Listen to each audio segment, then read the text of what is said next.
Al sonido que emiten los rinocerontes se les denomina barrito.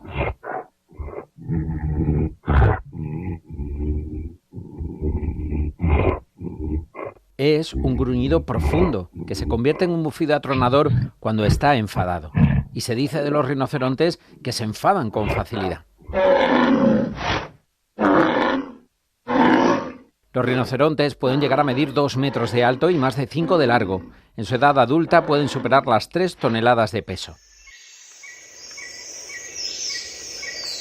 Su característica principal es su cuerno hecho sobre todo de queratina, que en la tradición oriental siempre se ha creído que tiene muchas propiedades medicinales. De ahí que el rinoceronte haya sido tan perseguido, hasta poner en peligro incluso su supervivencia en la sabana africana.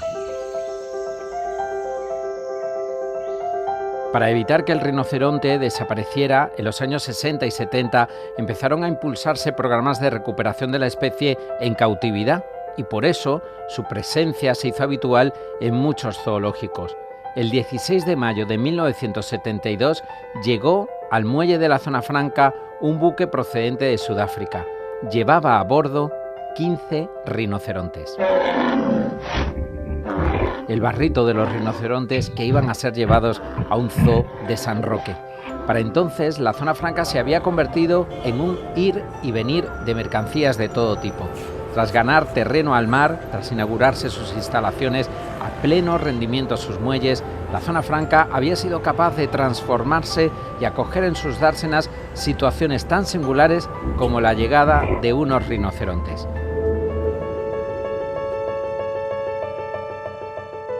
...1972... Le quedaba poco tiempo a la Zona Franca para volver a experimentar otra transformación igual de profunda que su propio nacimiento.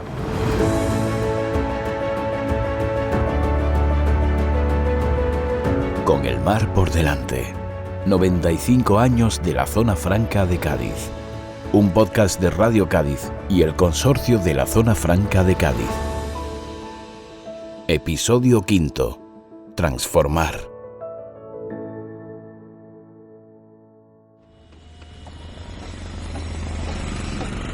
En 1952, en plenas obras de construcción de los muelles de la Zona Franca y de los rellenos del mar, el Consejo de Ministros otorgó a la Zona Franca la concesión de los terrenos de dominio público, es decir, era la puerta abierta que el consorcio empezara a gestionar los muelles y los nuevos suelos.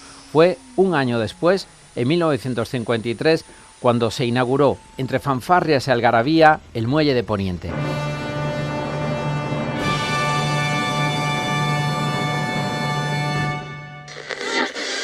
En este luminoso día de abril, los ministros de Hacienda, Obras Públicas y numerosas autoridades gaditanas participan en la apertura de este muelle de Poniente.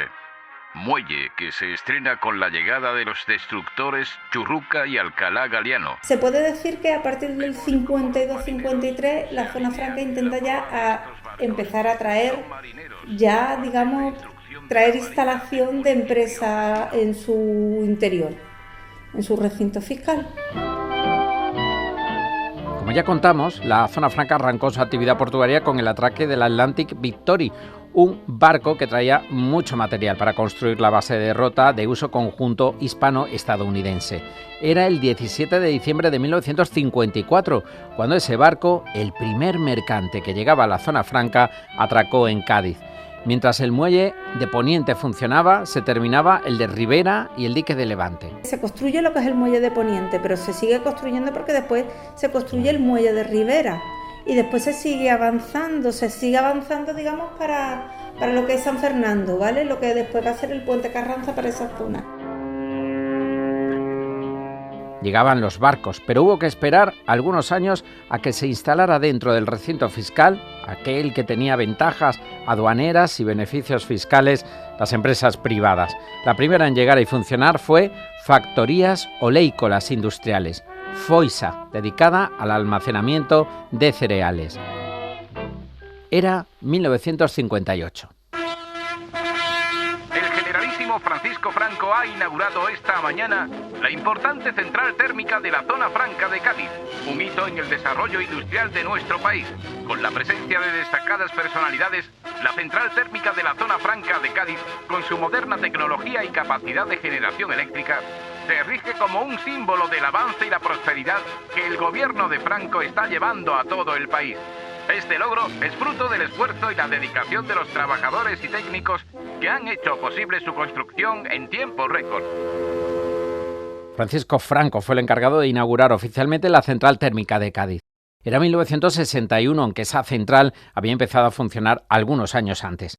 La zona franca necesitaba de ella para dar energía a las empresas que se instalaran en su interior. Sus chimeneas pasaron a convertirse en iconos de la ciudad. En el 56 empieza a funcionar la central térmica, ¿vale? Porque era lo primero, que se decía que se veía el suelo como muy oscuro, de todo el humo que salía, que son esas fotos tan bonitas que se ven a lo mejor con el humo saliendo. Ahora medioambientalmente no serían muy buenas, ¿no? Pero se ve el humo saliendo de esas chimeneas a la hora de trabajar. Entonces se necesitaba para darle potencia a todas esas empresas que se querían que vinieran a Zona Franca, ¿vale? La Zona Franca despegó con éxito en los años 60 con el boom económico y la apertura de España hacia el exterior. Eso animó a que llegaran muchas empresas. Por ejemplo, el 6 de julio de 1964 llegó el container Fort Water, procedente de Nueva York, considerado el primero que llegó aquí cargado de contenedores, una nueva manera de transportar mercancías. Los años 60, sobre todo los 70, es cuando empiezan a llegar muchos containers. Y empieza a llegar muchos barcos de café, barcos de arroz. Tiene mucho movimiento lo que es el muelle y el puerto de la Zona Franca de Cádiz, de la entrada y la salida de barcos. Se comentaban algunos compañeros que sus padres habían trabajado aquí, de almacenes llenos de café, llenos de grano, y que no entraba, que estaban súper llenos, que había que dejar las puertas abiertas. Entonces los portones para la ventilación, que no cabían. O sea, hubo unos años muy buenos, o sea, muy buenos de tránsito marítimo y de buques marítimos dentro de la Zona Franca, del recinto fiscal. Ya en esos años había dos zonas francas, la que estaba en el recinto interior, dentro del vallado, que se exigía por cuestiones de seguridad y para poder acogerse a los beneficios fiscales y ventajas aduaneras, y la del recinto exterior, todo lo que rodeaba aquella valla en los terrenos aledaños, que vivieron una transformación muy rápida. Lo hicieron por las gestiones del entonces delegado Sánchez Cosío, al que le urgía ver crecer el uso de esos suelos. Así, como comprobamos en el anterior episodio, llegaron empresas como Talleres Laínez, con Ricardo Laínez a la cabeza. Y don Francisco Sánchez Cosío salía todos los días, daba una vuelta por todo lo que se había concedido. Allí había una limpieza en las calles, aquello estaba estupendamente. Ahora, a base de digamos, en un año había que construir. Nosotros construimos y estuvimos trabajando ahí, trabajaba bien. Allí después allí vino Pedro Carpio, luego vino Pastoriza, luego vino Palomero con Talleres Faro. Aquel recinto exterior prosperó muy rápido por la directriz de que las empresas a las que se concedía suelo empezaran a funcionar en el plazo de un año. Así llegaron numerosos talleres relacionados con el sector naval y se asentaron empresas que permanecieron muchos años vinculadas a la imagen de la ciudad, como Navalips o Ibérica Aga. Fue en esos años de prosperidad cuando se decidió también que la Zona Franca tenía que tener una nueva sede dentro de la Zona Franca. Ya hemos contado que la primera sede social de la Zona Franca fue la casa del primer delegado, de José Corripio del Rey, como recordaba su sobrino nieto. Las reuniones donde las celebraba Pepe Corripio y el equipo, pues unas veces en el ayuntamiento, con Manuel de la Pinta, por ejemplo, que era el alcalde, y otras veces las hacían en su propio domicilio, en la calle Feducci número 12, hacían las reuniones.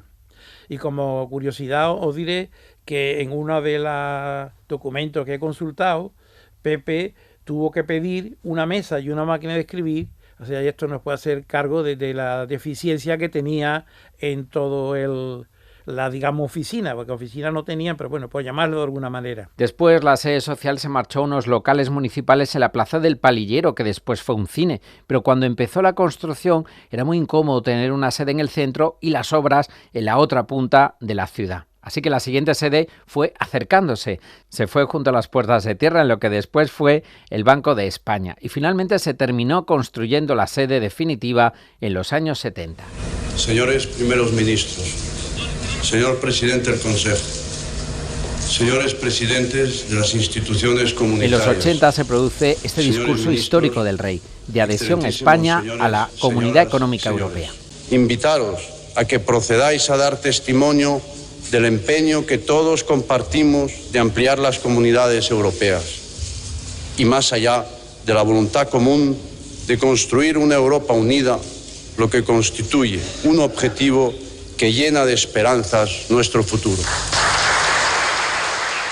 Se produce un giro de guión en el funcionamiento de la zona franca. En 1982, el gobierno decide unificar toda la administración de los muelles bajo un mismo paraguas, en la Autoridad Portuaria de la Bahía de Cádiz.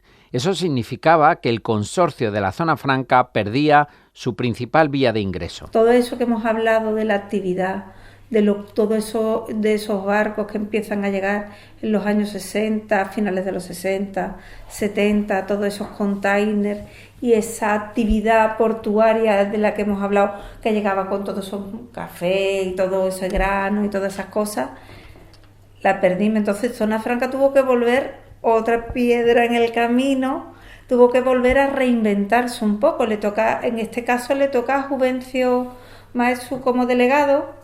Le toca un poquito de Toscano, pero Juvencio ya el que le da con una vuelta de tuerca y es la nueva Zona Franca. La nueva Zona Franca. La democracia trajo la transformación completa del sentido del recinto fiscal y le pilló además también con una renovación de plantilla, con nuevos trabajadores como Francisco Piñero. Hola, soy Francisco Piñero, formo parte del Departamento Comercial de la Zona Franca de Cádiz y bueno, mi ingreso aquí en la Zona Franca pues viene del año 1984. O Francisco Cano. Soy Francisco Cano y soy ingeniero industrial y bueno, me incorporé al consorcio a finales del año 89.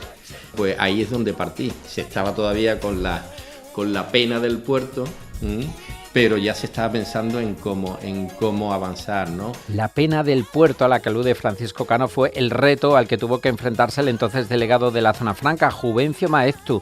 La suerte del momento fue que coincidió justo con la llegada de los primeros fondos europeos que trataron de auxiliar a la ciudad y a toda la bahía con una lluvia de millones, al ser considerada una zona de urgente reindustrialización.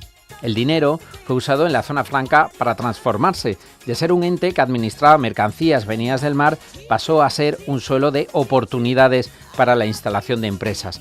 La Zona Franca dispuso terreno y también locales en nuevos edificios. Se hizo el plan de remodelación de Zona Franca a través de los fondos europeos, fondos FEDER, y fue un gran cambio porque se remozaron naves bueno, de buenas estructuras, buenas naves, pero que ya con una imagen antigua, y otras se derribaron, otras naves ya obsoletas se derribaron y se construyeron nuevos edificios. La Zona Franca cambiaba de imagen y de utilidad. Se hizo todo lo que es una remodelación interior, se hicieron las calles nuevas, las avenidas nuevas, los almacenes nuevos y se empezaron a construir los primeros edificios.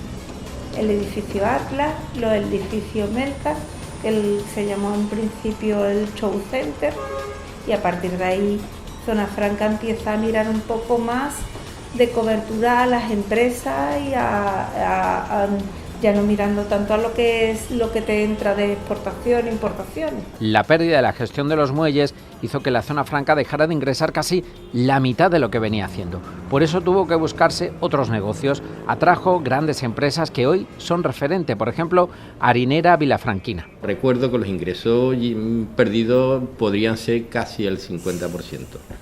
Lo que pasa que, bueno, pues en esta etapa yo creo que se dinamizó bastante lo que era la Zona Franca y se empezaron a aparecer clientes interesantes, ¿no? Entre ellos, bueno, pues tenemos Harinera Vilafranquina, que es un gran cliente para la zona franca. Algo que recuerda el veterano Ricardo Lainez. Si vino Vilafranquina a Cádiz fue con motivo fue como consecuencia de las descargas del trigo, del protocolo Franco-Perón, que se traía de Argentina, que en ese muelle se dedicaba todo el trigo.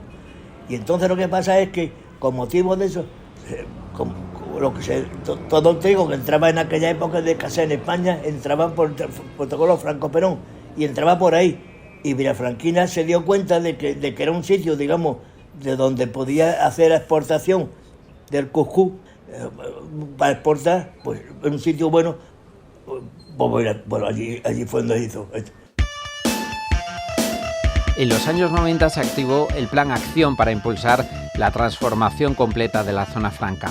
En el 94 se llegaron a celebrar unas jornadas de puertas abiertas para que todo Cádiz supiera lo que pasaba tras las vallas y alrededor de ellas.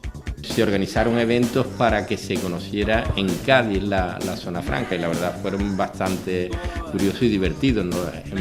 Realmente nos lo pasamos bastante bien y entonces, bueno, pues una de las ideas era abrirse a más empresas aprovechando las ventajas de zona franca, que no solo eran las fiscales, sino las ventajas de la propia sinergia, de tener empresas una cerca de la otra, cada una una actividad que se podían ayudar, eso era sinergia. La zona franca empezó el milenio abriéndose también al resto de la provincia, creando edificios y centros de negocio en otros municipios fuera de la ciudad de Cádiz y ha encarado estos últimos años focalizando su desarrollo, su objetivo. Es lo que ahora se ha marcado el actual delegado de la zona franca, Fran González. El reto que nosotros nos hemos marcado es contestar a una pregunta, que es cómo transformar ese modelo industrial tradicional en un modelo industrial, vamos a decir, consecuente con la situación que tenemos actualmente desde un punto de vista de la sostenibilidad y desde un punto de vista de tener una mirada de cara al futuro. En cómo contestar a esa pregunta, cómo ayudar a las empresas tradicionales y cómo captar un nuevo modelo industrial, creo que es un poco el hito por el cual tenemos muchos desvelos y muchas líneas de actuación puestas en marcha. La zona franca ha emprendido nuevos retos de futuro. A sus 95 años recuerda su aniversario mirando hacia atrás, pero también hacia adelante. Pero eso lo contaremos en el próximo y último episodio. Lo que hemos sabido hasta ahora es que la zona franca ha sabido crecer, desarrollarse, atraer empresas y superar dificultades transformándose.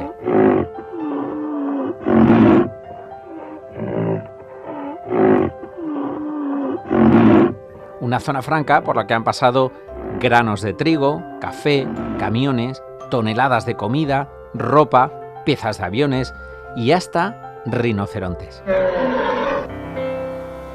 Sigan acompañándonos en la última parada de este viaje transformador.